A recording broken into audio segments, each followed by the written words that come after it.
Hello friends, स्वागत है आप सभी का इस चैनल में। फ्रेंड्स, आज हम लोग डिस्कस करेंगे क्लास 10th साइंस का चैप्टर नंबर 2, जिसका नाम है अम्ल, क्षार और लवण। इसे इंग्लिश में बोलेंगे एसिड, बेस एंड सॉल्ट। तो गाइज, पिछले वीडियो में हम लोगों ने अम्ल क्या है, अम्ल कितने प्रकार के होते हैं, सूचक क्या होता है, सूचक का प्रकार कितना होता है और अम्ल क्षार का रासायनिक गुण के बारे में पढ़ा था और उदासीनीकरण अभिक्रिया के बारे में भी जाना था। और आज जो हम लोग पढ़ेंगे अम्ल क्षार का रासायनिक गुण के बारे में ही पढ़ेंगे। तो आइए शुरू करते हैं। तो गाइज, आज जो हम लोग पढ़ेंगे वह धात्विक ऑक्साइड का अम्लों के साथ अभिक्रिया, यानी कि धातु का जो ऑक्साइड होता है उसको अम्ल से अभिक्रिया कराएंगे तो क्या बनेगा। तो देखते हैं। जैसा कि जानते हैं कि सभी जो धातु के जो ऑक्साइड होते हैं वे क्षारीय प्रकृति के होते हैं, इसलिए यह अम्ल के साथ अभिक्रिया कर लवण और जल बनाती है। जब क्षारीय प्रकृति का है तो पहले से भी जानते हैं कि क्षार अम्ल के साथ अभिक्रिया करता है तो लवण और जल बनाता है। और यह जो अभिक्रिया होता है बिल्कुल उदासीनीकरण अभिक्रिया की तरह ही होता है। और आइए इसको समझते हैं एग्जाम्पल के थ्रू। और यहाँ पे आप देख सकते हैं यह है फेरस ऑक्साइड Fe2O3 और इसको अभिक्रिया करा रहे हैं एक अम्ल से। अम्ल क्या है? H2SO4 सल्फ्यूरिक अम्ल। ठीक है, जब अभिक्रिया कराएंगे तो लवण के स्थान पे बनता है Fe2SO4 का होल थ्राइस, यानी कि फेरस सल्फेट, और साथ ही साथ बनता है जल H2O। तो आप देख सकते हैं यहाँ पे जो ऑक्साइड है सल्फ्यूरिक, मतलब आयरन का जो ऑक्साइड है वह सल्फ्यूरिक अम्ल से जब अभिक्रिया करता है तो आयरन सल्फेट और जल बनाता है। आयरन सल्फेट एक प्रकार का लवण है। और इसी प्रकार से दूसरा एग्जाम्पल आप यहाँ पे देख सकते हैं, वह है कॉपर ऑक्साइड। ठीक है, तो कॉपर ऑक्साइड से अभिक्रिया करा रहे हैं हाइड्रोक्लोरिक अम्ल का, तो बनेगा CuCl2 यानी कॉपर क्लोराइड, और साथ ही साथ क्या बनेगा? जल बनेगा। तो कॉपर ऑक्साइड धात्विक ऑक्साइड है, यानी कि यह आपका क्षारीय प्रकृति का है, तो एक प्रकार का क्षार हो गया। और HCl आपका अम्ल है, पहले से जानते हैं, और बना क्या चीज़? यहाँ पे लवण बन गया और जल बन गया। और इसी प्रकार से और भी एग्जाम्पल है, आप उसको भी देख सकते हैं। कैल्शियम ऑक्साइड है, कैल्शियम ऑक्साइड जानते हैं, कैल्शियम धातु होता है उसका ऑक्साइड हो गया, तो क्षारीय प्रकृति का हो गया। और अम्ल के साथ यानी कि हाइड्रोक्लोरिक अम्ल से जैसे अभिक्रिया कराएंगे तो बनेगा CaCl2 यानी कि कैल्शियम क्लोराइड, और क्या बन जाएगा? जल बन जाएगा। ठीक है, तो इस प्रकार की अभिक्रिया हो गई। तो गाइज, जैसे कि अभी हम लोगों ने पढ़ा कि जो धात्विक जो ऑक्साइड होता है वह क्षारीय प्रकृति का होता है और उसको अम्ल से अभिक्रिया कराएंगे तो लवण और जल बनेगा। लेकिन जो अधातु जो ऑक्साइड होता है वह अम्लीय प्रकृति का होगा। जैसे धात्विक ऑक्साइड क्षारीय प्रकृति का, तो जस्ट उसका उल्टा जो होगा अधात्विक जो ऑक्साइड होगा वह अम्लीय प्रकृति का होगा। और अम्ल को जब क्षार से अभिक्रिया कराएंगे लवण और जल बनेगा। यानी कि अधातुओं की जो प्रकृति होती है वह अम्लीय होती है और क्षार से अभिक्रिया करके लवण और जल बनाता है। और यह जो अभिक्रिया है आपका उदासीनीकरण अभिक्रिया के जैसा ही होता है। आप यहाँ पे लिख सकते हैं क्षार, लिख सकते हैं अधात्विक ऑक्साइड हो गया, यानी कि आप लिख सकते हैं अम्ल भी लिख सकते हैं, कोई दिक्कत नहीं है। और यहाँ पे बनेगा लवण एवं जल। ठीक है, अब इसको एग्जाम्पल के थ्रू हम लोग समझते हैं। और यहाँ पे आप देख सकते हैं फर्स्ट जो एग्जाम्पल है वह है सोडियम हाइड्रोक्साइड, है ना। सोडियम हाइड्रोक्साइड एक प्रकार का क्षार है और भी प्रबल क्षार है। और यहाँ पे अधातु होता है कार्बन और उसका ऑक्साइड हो गया, तो कार्बन डाइऑक्साइड आपका अधात्विक ऑक्साइड हो गया। और अधात्विक ऑक्साइड यानी कि अम्ल के जैसा बिहेव करेगा। तो अब इसको अभिक्रिया करा दीजिए तो बनेगा Na2CO3 यानी कि सोडियम कार्बोनेट बनेगा और क्या बन जाएगा? जल बन जाएगा। ठीक है, तो गाइज अभी तक जितना भी अभिक्रिया पढ़े हैं उसको हम लोग एक शॉर्टकट ट्रिक से समझने का प्रयास करते हैं। और यह ट्रिक हमेशा माइंड में रखेंगे तो बहुत ही ज़्यादा क्या होगा, आपको हेल्पफुल होगा। जैसे अम्ल की अभिक्रिया अगर देखा जाए, ठीक है, तो अम्ल की अभिक्रिया अगर देखें तो धातु के साथ अभिक्रिया कराते हैं तो लवण और हाइड्रोजन गैस बनता है। ठीक है, पहला पॉइंट। दूसरा पॉइंट क्या चीज़ होता है, जब धात्विक ऑक्साइड के साथ अभिक्रिया कराएंगे तो क्या बनेगा? लवण एवं जल बनाएगा। धात्विक ऑक्साइड का मतलब हो गया क्षार, है ना। जब अम्ल को क्षार से अभिक्रिया कराएंगे तो ये चीज़ बनेगा। जब अम्ल को धातु कार्बोनेट के साथ अभिक्रिया कराते हैं तो लवण, कार्बन डाइऑक्साइड और जल बनता है। ठीक है, और हम लोग क्षार के साथ अभिक्रिया कराते हैं तो उदासीनीकरण अभिक्रिया हो जाएगा। और लवण और जल बनेगा। और धात्विक कार्बोनेट के साथ अभिक्रिया कराएंगे तो क्या बनता है, लवण बनता है, कार्बन डाइऑक्साइड बनता है और जल बनता है। ठीक है, तो यह हो गया अम्ल का अभिक्रिया। तो इतना ही में आपका टोटल जितने भी केमिकल रिएक्शन है वो रासायनिक अभिक्रिया है, इतना ही में कवर हो जाएगा। ठीक है, और दूसरा इसी प्रकार का जो मैप है वह आपका क्षार से रिलेटेड है। आप देख सकते हैं क्षार का मैप है, आप इसको ध्यान से देखेंगे तो क्षार की अभिक्रिया है।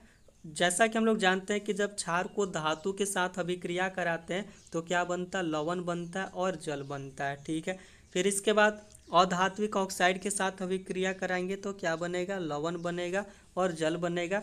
धातु कार्बोनेट के साथ अभिक्रिया कराते हैं तो जो क्षार होता है वो अभिक्रिया नहीं करता है। ठीक है, और अम्ल के साथ अभिक्रिया कराएंगे तो आपका उदासीनीकरण अभिक्रिया शो करेगा जिसमें लवण और जल बनाएगा। ठीक है, और इसके बाद अगर यहाँ पे देखें धातु कार्बोनेट के साथ अभिक्रिया कराएंगे तो धातु कार्बोनेट के साथ अभिक्रिया क्षार जो है वो नहीं करता है। ठीक है, तो इन दोनों मैप को आप हमेशा माइंड में रखेंगे, ज़्यादा हेल्पफुल होगा क्योंकि इससे आप आसानी से याद रख सकते हैं। बहुत ही शॉर्टकट ट्रिक है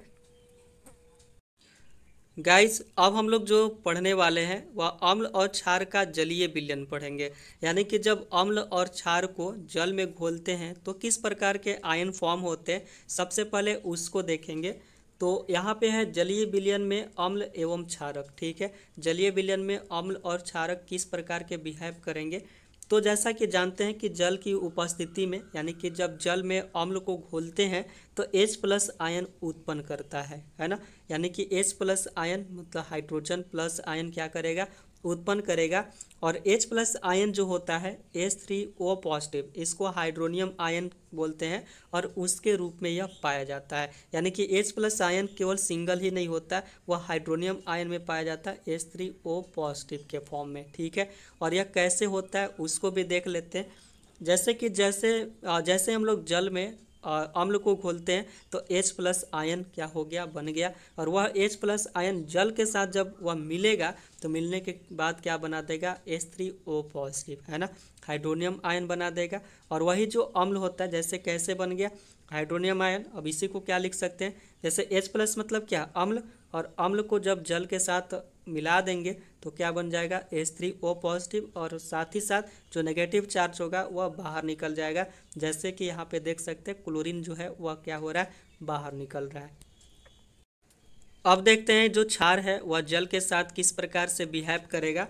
तो जल की उपस्थिति में जो क्षारक होते हैं वह OH- उत्पन्न करते हैं, यानी कि OH- तो पहले से जानते हैं हाइड्रोक्सी जो आयन है वह आपका क्षारक उत्पन्न करता है। जैसे कोई भी एक क्षार ले लेते हैं, मान लेते हैं कि NaOH ले लिए, है ना, सोडियम हाइड्रोक्साइड, उसको जल में मिला रहे हैं तो जल में मिलाने के बाद क्या होता है, सोडियम प्लस चार्ज के साथ अलग हो जाता है और हाइड्रोक्सी जो होता है वह OH- चार्ज के साथ अलग होता है। और इसी प्रकार से MgOH का होल ट्वाइस देखते हैं, मैग्नीशियम हाइड्रोक्साइड को जब जल में घोलेंगे तो मैग्नीशियम 2 पॉजिटिव चार्ज के साथ अलग हो जाएगा और OH 2 मतलब 2 OH बचेगा तो OH- चार्ज के साथ अलग होगा। तो यहाँ पे हम लोग एक ही चीज़ देखें कि अम्ल जो होता है वह H+ चार्ज के साथ अलग होगा और वह किस फॉर्म में होता है, हाइड्रोनियम फॉर्म। हाइड्रोनियम फॉर्म मतलब H3O पॉजिटिव। ठीक है, और जो क्षार होगा आपका OH- के फॉर्म में वो क्या होता है, आपको जल में पाया जाता है। ठीक है, यानी कि जब जल में घोलेंगे तो OH- उत्पन्न करेगा। यहाँ तक तो बात क्लियर है।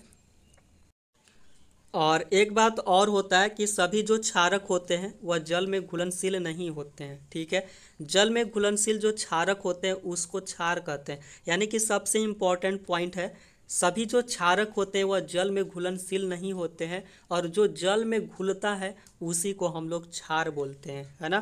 क्षार किसको बोलेंगे भाई, जो जल में घुलेगा। यहाँ तक तो समझ में आ रहा है, यानी कि सभी क्षार क्षारक हो सकते हैं लेकिन सभी जो क्षारक है वह क्षार नहीं हो सकता। यहाँ तक तो बात क्लियर है। ध्यान में रखेंगे हमेशा, जो जल में घुलेगा उसी को हम लोग क्या बोलेंगे, क्षार बोलेंगे। ठीक है, और एक बात काफ़ी ज़्यादा इम्पोर्टेंट है कि जल के साथ अम्ल या क्षारक को मिलाते समय बहुत ही सावधानी बरतनी चाहिए, यानी कि जल में जब अम्ल या क्षार को अगर मिला रहे हैं तो बहुत ही आपको केयरफुल रहना चाहिए और वहाँ पे हमेशा जो है अम्ल या क्षारक को जल में मिलाना चाहिए, है ना। और उस समय क्या होता है, जिस कंटेनर में, जिस बर्तन में हम लोग उसको मिला रहे हैं, तो जल को हमेशा हिलाते रहना चाहिए और उसको थोड़ा थोड़ा करके मिलाना चाहिए, क्योंकि यह जो प्रक्रिया है बहुत ही अत्यंत ऊष्माक्षेपी प्रक्रिया होता है ना। इसको किस प्रकार से मिलाते हैं इसको समझने का प्रयास करते हैं। और यहाँ पे देख सकते हैं, मान लेते हैं कि यह कंटेनर है, ठीक है, और इसमें जल है, ठीक है, और इस जल में क्या चीज़ हम लोग अम्ल को मिला रहे हैं, ठीक है।